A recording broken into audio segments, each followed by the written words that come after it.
Hello everyone, we are group number 1 and today we will be presenting on FMCG sector and we will do the analysis of the same. The fast moving consumer goods or the FMCG sector, or it's also called the consumer packaged goods industry, is mainly responsible for producing, distributing and marketing fast moving consumer goods. The FMCG industry is the fourth largest sector in the Indian economy. It means the goods products that are sold quickly and are mostly priced, but not always at a relatively low cost.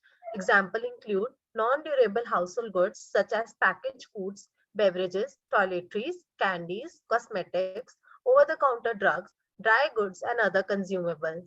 An FMCG product has these characteristics. First, frequent purchases. Second, low effort to choose the item. Third, low prices. Can we move to the next slide?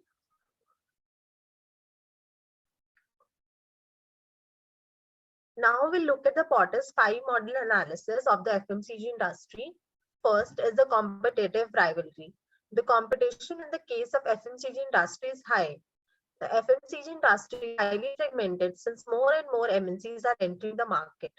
Each company tries to gain a competitive advantage by fulfilling the needs of the customers and aims at developing new and innovative products. Next, threat of the new entrants. In the case of FMCG industry, threat of new entrants is low. This is mainly because setting up the distribution network requires huge investment. Also, the amount of money that is spent by the companies in the FMCG industry on advertisement is huge. For example, Hindustan Unilever spends approximately rupees 5,000 crores on advertising and promotional activities. Thus, the new entrants face difficulty in entering the FMCG industry. Next, the bargaining power of suppliers. The bargaining power of suppliers is low in the case of FMCG industry. This is because usually the well-established FMCG companies dictate or dedicate the prices through local sourcing from a fragmented group of key commodity suppliers. Next, the bargaining power of suppliers in FMCG industry is high because it customers to shift to other products due to low switching cost. Also, the marketing strategy adopted by various companies influences the customer to shift to other products to a great extent. Next, threat of substitutes. Threat of substitutes is high. This is mainly because the customers are provided with a lot of variety to make their choices. Also, the competitors keep lowering their pricing and thus lead to a price war. Can we move to the next slide? Being the second most populated country in the world, there is no doubt that India should be one of the top countries with a pioneering and growing FMCG market. Apparently, that is indeed what is happening right now, and what is more interesting are the products that have a greater market share. The Indian FMCG industry grew 9.4% in the January-March quarter of 2021. The household and personal care is the leading segment, accounting for 50% of the overall market in terms of revenue. Food products is the second leading segment of the sector, accounting for 19%, followed by healthcare, which has a market share of 31%. According to Fitch Solutions, real household spending is projected to increase 9.1% year-on-year in 2021 after contracting 9.3% in 2020 due to economic impact of the pandemic. Indian online grocery market is estimated to exceed sales of about 22,500 crores in 2020, a significant jump of 76% over the previous year.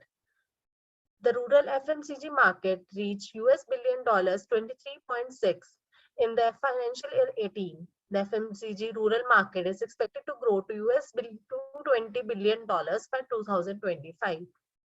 Now, Smriti will take over. So urban market accounts for a major chunk of revenues. Accounting for a revenue share of around 55%, urban segment is the largest contributor to the overall revenue generated by the FMCG sector in India and recorded a market size of around $49 billion in financial year 19. Semi-urban and rural segments are growing at a rapid pace and accounted for a revenue share of 45% in the overall revenues recorded by the FMCG sector in India. In the last few years, the FMCG market has grown at a faster pace in rural India compared with urban India. FMCG products account for 50% of total rural spending, and demand for quality goods and services is on an upward trajectory in rural areas on the back of improved distribution channels of manufacturing and FMCG companies. According to Nielsen, the Indian FMCG industry grew 9.4% in January-March quarter of 2021, supported by consumption-led growth and value expansion from higher product prices, particularly for staples. The rural market registered an increase of 14.6% in the same quarter, and metro markets recorded positive growth after 2 quarters. Next slide, please. So, increasing online users boost online FMCG sales. India's increasing internet penetration and rising digital maturity, along with developing infrastructure, has helped boost online transactions. The online FMCG market is forecast to reach $45 billion in 2020 from $20 billion in 2017, backed by growth in online users from 90 million in 2017 to 200 million in 2020. Around 72% Indian consumers are most likely to shop online locally from premium products. The Indian online grocery market is estimated to exceed sales of about rupees 22,500 crores. That in 2020, it is a significant jump of 76% over the previous year. Many FMCG brands partner with e-commerce platforms such as Dunzo, Flipkart, Grofers, and Big Basket to deliver products at the doorstep of customers during the COVID-19 pandemic. Also, the gross merchandise value of the Indian grocery segment in India is expected to increase 18 times over the last 5 years to reach $37 billion by financial year 25. Now I request Diksha to take it forward. Thank you, Smriti. So, talking about the rural segment, the rural India accounted for 45% of the overall FMCG market in FY19. As income levels are rising, there is also a clear uptrend in the share of non-food expenditure in rural India. Initiatives aimed at increasing the discretionary income of the average person, particularly in rural regions. The FMCG sector in rural and semi-urban India is estimated to cross $220 billion by 2025. Amidst the leading retailers, Dabur generates over 40 to 45% of its domestic revenue from rural sales. HUL, rural revenue accounts for 45% of its overall sales, with other companies earning about 30 to 35% of their revenues from rural areas. Now, talking about the value chain of the FMCG industry, the primary activities for the FMCG industry include deciding on the location for the distribution facilities and warehouses. Vendor relationships are critical since they require assistance in receiving, storing, and selling the product. The inbound logistics should be effective in terms of keeping products in warehouses and maintaining the items that have been created. Once these decisions are taken and the real-time inventory data is maintained, the operations are conducted.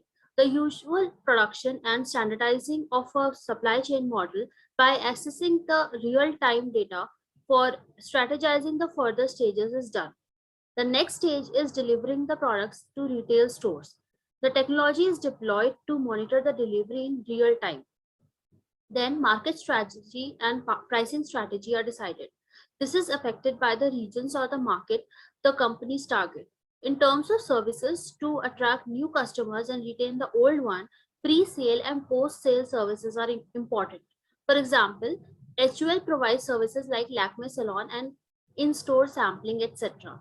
The industry firms also outperforms 5 supporting tasks, including firm infrastructure management, human resource management, technological development, and procurement.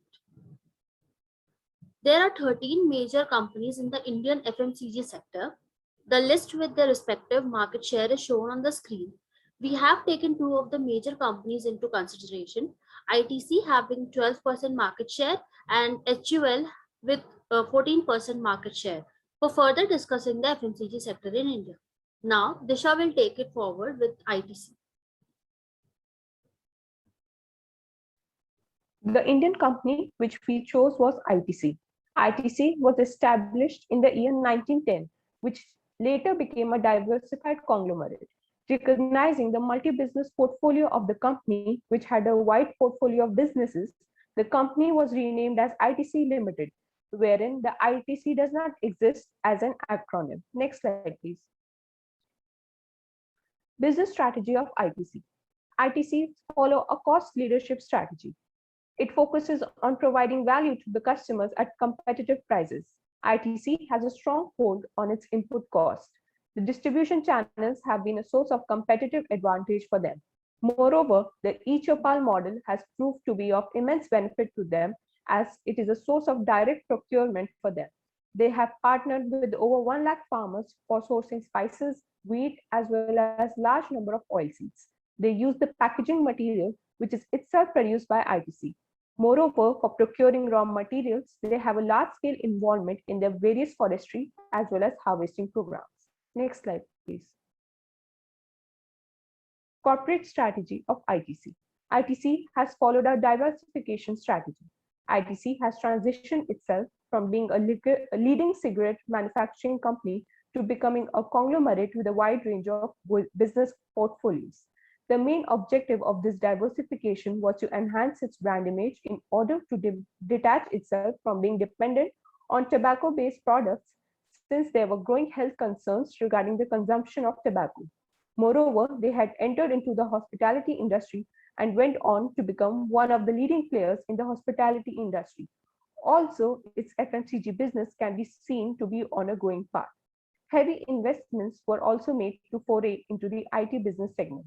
ITC tries to leverage its strengths across all the business segments, which might not always be replicable. Now, Divya will take it forward.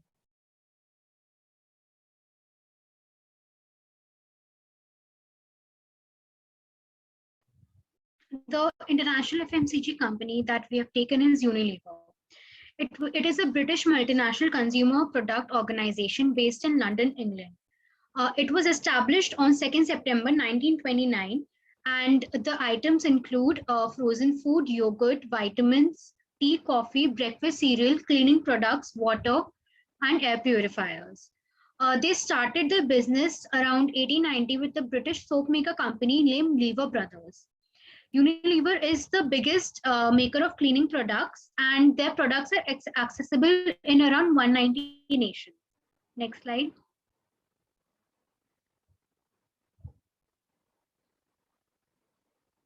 The business strategy that Unilever has adopted is divided into 4 parts. First being market penetration. This is also considered as a primary intensive growth strategy. This helps the company to increase its sale volume, which contributes to the increase of revenue, and that subsequently leads into Unilever's business growth. For example, due to adoption of aggressive selling of home care products in the market, that increases the Unilever's ability to capture the market from its competitors. Second is the product development, which is known as a secondary strategy, where Unilever introduces new products that addresses the consumer concerns and needs. For example, they release new versions and new product line in the personal care segment. Third is a diversification, which is the supporting strategy where they focus on establishing new business to grow the company.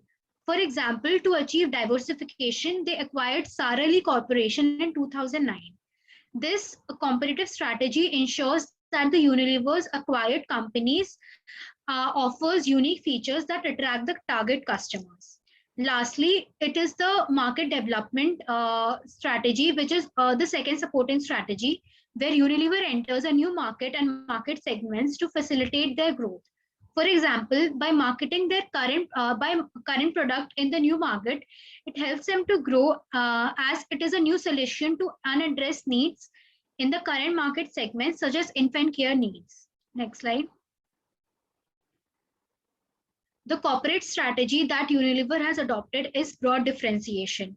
It is a strategy for the competitive advantage that Unilever gets. The fundamental focal point is the emphasis on features or qualities that make the organization's products have a competitive advantage. For instance, Unilever's products, personal care products like Dove cream bars, help to fulfill the buyer's requirements for soap that are not full of chemicals and are non-drying.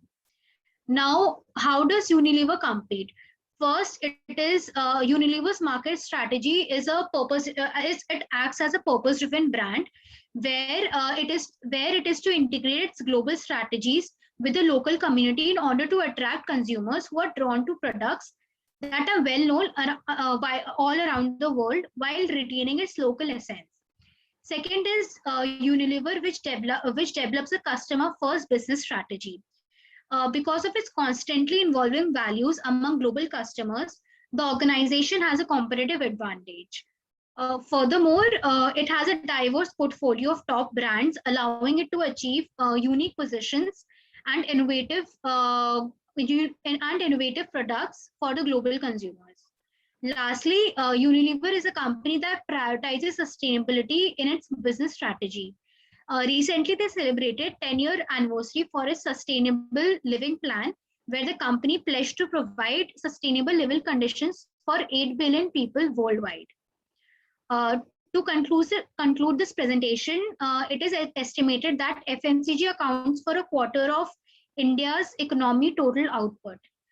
Initiatives undertaken to increase the disposable income in the hands of common man, especially for rural areas, will be beneficial for the FMCG sectors, and online portals have played a major role that created the company to expand into the local areas as well. The internet has also made a significant contribution by providing a less and more convenient way to expand the company's reach. Thank you.